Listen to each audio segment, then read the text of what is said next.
व्यास जी बैठ गए हैं अपने आसन पे। उनका पूजन होगा, उसके बाद श्रीमद् भागवत की शुरुआत की जाएगी। सभी दर्शकों को आमंत्रित है श्रीमद् भागवत का।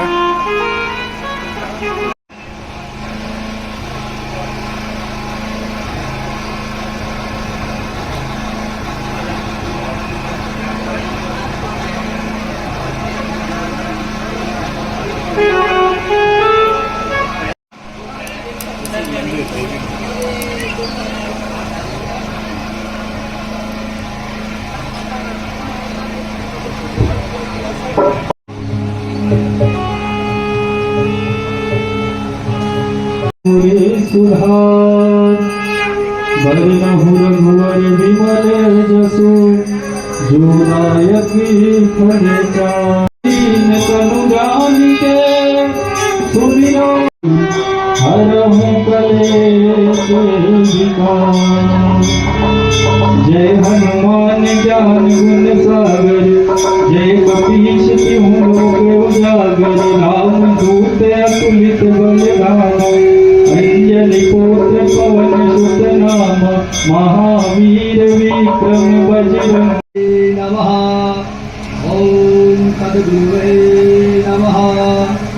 ओम श्री राधा कृष्ण गणगणेभ्यो नमः। ओम नमो भगवते वासुदेवाय नमः।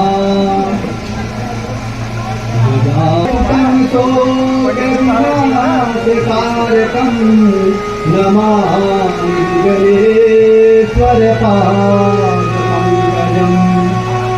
शुक्लां विचार सार परमा माध्यान्यव्यापिनी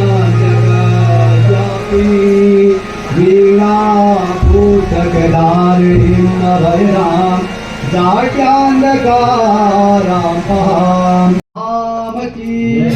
बोल जागेश्वर धाम की। बोल भगवती मैया की। बोल वेद व्यास भगवान की। बोलिए सुखदेव जी महाराज की। बोलिए गोलू देवता महाराज की। हरजू महाराज की। बोलिए कृष्ण कन्हैया लाल की।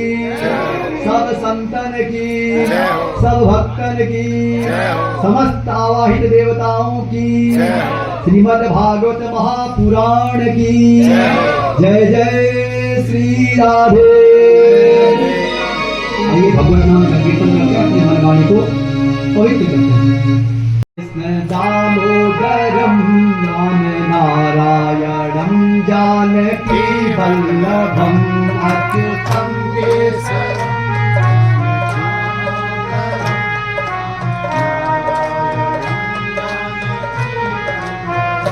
अच्युतं केशवं कृष्ण दामोदरं राम नारायणं जानकी वल्लभम्।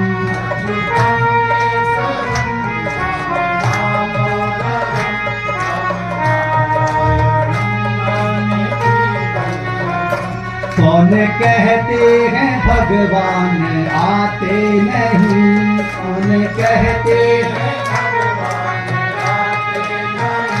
तुम मीरा के जैसे बुलाते नहीं। तुम मीरा के जैसे बुलाते नहीं।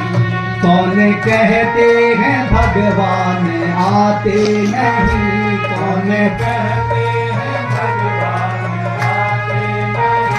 तुम मीरा के जैसे बुलाते नहीं।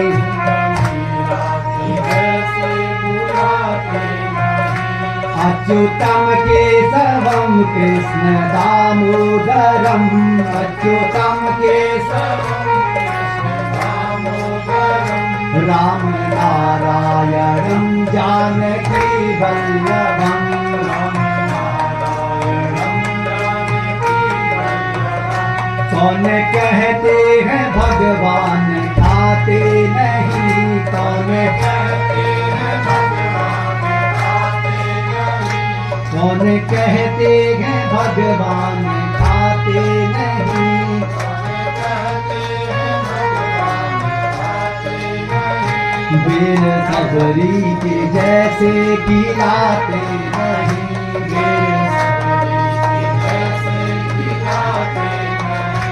अच्युतम केशवम कृष्ण दामोदरम, अच्युतम केशवम कृष्ण दामोदरम, राम नारायणम जानकी वल्लभम, राम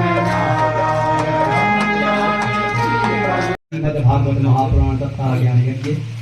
आज हम सभी के जन्म जन्मांतरों के भाग्य हुए हैं, जिस कारण आज हमें यह देव दुर्लभ भागवती गंगा में गोता लगाने का परम सौभाग्य प्राप्त हुआ है। और यह भागवती गंगा आज से 7 दिन पर्यंत आपके ग्राम भनोली में हरकी एवं देवी जी के मंदिर में होने जा रही है। और इस कथा के जो निमित्त मुख्य यजमान है श्रीमान भैरव कांडपाल जी, श्रीमान तारक कांडपाल जी, श्रीमान मदन मोहन कांडपाल जी, श्रीमान अशोक कांडपाल जी और श्रीमान जानकी कांडपाल जी, इनके समस्त पारिवारिक जन और हमारे मार्गदर्शक श्रीमान रमेश कांडपाल जी एवं श्रीमान सुभाष पांडे जी, श्रीमान कैलाश कांडपाल जी, भक्तजनों एवं भक्तिमती माता, बड़ा सौभाग्य की बात है। आज हमें यह कथा करने और कहने और करने का अवसर प्राप्त हुआ है। और कांडपाली लोगों के पूर्व जन्मों का ही यह प्रताप है कि पितरों का आशीर्वाद एवं से इनको यह कथा करने का अवसर प्राप्त हुआ है। और यह कथा ज्ञान यज्ञ और समस्त भक्तजनों का हृदय से आभार करता हूँ। सर्वप्रथम हम जानेंगे भागवत क्या है। भागवत भगवता प्रोक्तम की भागवतम, भगवान की दिव्य वाणी से निकला हुआ भगवत प्राप्ति का जो अत्यंत सरल सहज माध्यम है वो भगवत। और वेदों में जो सारा जाता भागवती कथा, जो वेद उपनिषदों का जो सार तत्व है, जो निचोड़ है, वो क्या है? भागवत।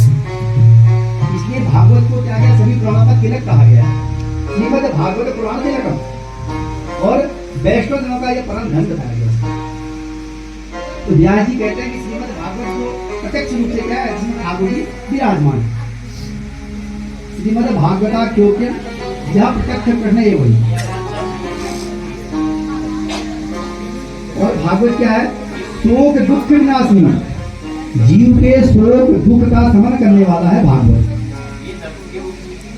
और भागवत की जो 4 शब्द हैं, भागव बहुत, भा यानी क्या? सब भक्ति वाचक शब्द है, भक्ति प्रदान करने वाला या भक्ति देने वाला। और गौ क्या है? गौ शब्द ज्ञान वाचक, ज्ञान प्रदान करने वाला। और वकार क्या है? वो वैराग्य, वैराग्य वाचक है, वैराग्य देने वाला। और तो क्या है? सृष्टि कारक है, इस संसार का कारण करने वाला। अर्थात भागवत जब प्राणी के मन में भक्ति हृदय होगा, भक्ति का मान होगा, तभी जाके ज्ञान प्राप्त होगा। और जब ज्ञान प्राप्त होगा तब वैराग्य प्राप्त होगा। और वैराग्य प्राप्त होने से प्राणी का क्या? त्याग तपस्या कर सकता है। इसलिए भक्ति बहुत जरूरी है। इस प्रकार भागवत जी में कथा भक्ति ज्ञान वैराग्य प्रदान करने वाली है और अंत में मनुष्य को मोक्ष की प्राप्ति करने वाली है। इसलिए कहा गया भागवत आगतम प्राप्ति भागवतम, जिसके करने से भगवान प्रत्यक्ष आ जाते या भगवान प्राप्त हो जाए, वो क्या? भागवत। भगवान का नाम चरितम यस्मिन् भागवतम, जिसमें भगवान का, संतों का, श्री संतों का चरित्र छुपा हुआ भागवत है। और भागवत के विषय में जितना बोला जाए उतना कम है, क्योंकि वो एक सागर के समान है। जिस प्रकार हम सागर को नाप नहीं सकते, देख नहीं सकते, और उसका दृश्य, उसी प्रकार भागवत जी का भी विस्तार से वर्णन करना संभव नहीं। और भागवत करने से क्या लाभ होता है? सेवनाथ, श्रवणाथ, पाठनाथ, दर्शनाथ। जिसके सेवन करने से, जिसके श्रवण करने से, वो पाठ करने से, दर्शन, जो हम माया मोह से मुक्त हो जाए। देखिए महाराज, इस कलयुग में मनुष्य क्या हो गया? आसुरी के रूप का हो गया। काम, क्रोध, लोभ, मोह, इन सब चीजों में प्रलिप्त हो गया। और ऐसे प्राणी का कल्याण के लिए कोई ऐसा भगवत प्राप्ति का सरल और उत्तम माध्यम बताइए। क्योंकि आपके ऊपर क्या है? गुरु की कृपा है। जिस व्यक्ति के ऊपर गुरु की कृपा होती है वह व्यक्ति असंभव से असंभव कार्य भी सरलता से पूर्ण करे। ये गुरु की उसमें शक्ति है। ठीक है।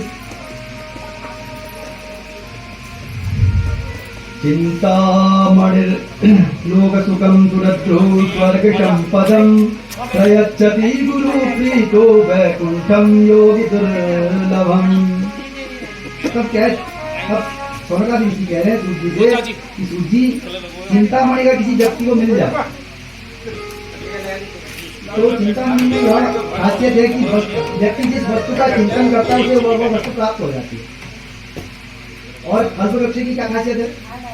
कल्पवृक्ष की यह खासियत है, कल्पवृक्ष के नीचे बैठकर अगर कोई स्वर्ग की संपत्ति की भी अगर आपने कल्पना कर दी तो आपको वह भी प्राप्त हो जाए। मगर चिंतामणि और कल्पवृक्ष में यह सामर्थ्य नहीं है कि वो भगवान परमात्मा से हमारा दर्शन करा दे, गुरु से प्रत्यक्ष साक्षात्कार करा दे, नारायणी सरकार से हमारा प्रत्यक्ष दर्शन करा दे। तो कह रहे कि सूर्य जी से कहते हैं सूर्य जी आपके अंदर यह सामर्थ्य है और अपनी कृपामयी छाया से आप हमारे जो दुर्लभ जो ज्ञान है, जो बड़े बड़े योगियों को प्राप्त नहीं है, और वैकुंठ धाम गुरु के पास आपको कृपा से पहुंचता है, इसलिए आप हमें यह बताइए। तो गुरु कृपा का प्रसाद हमें प्रदान कीजिए। तो आपके मन में मेरे प्रति इतना जो श्रद्धा का भाव है, प्रेम का भाव है, उसे देखकर मैं प्रसन्न हो गया हूँ और मैं आपको समस्त शास्त्रों का सार सुनाऊंगा, बताऊंगा। आप ध्यान पूर्वक उसको सुनिए,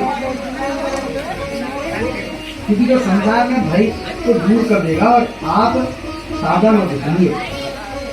जब कोई शादी इत्यादि जो प्रोग्राम होते हैं तो कोई भी ऐसा पैसा इत्यादि भर के मुखिया फॉर्म देते हैं कि भाई आपका समाज है वस्तु।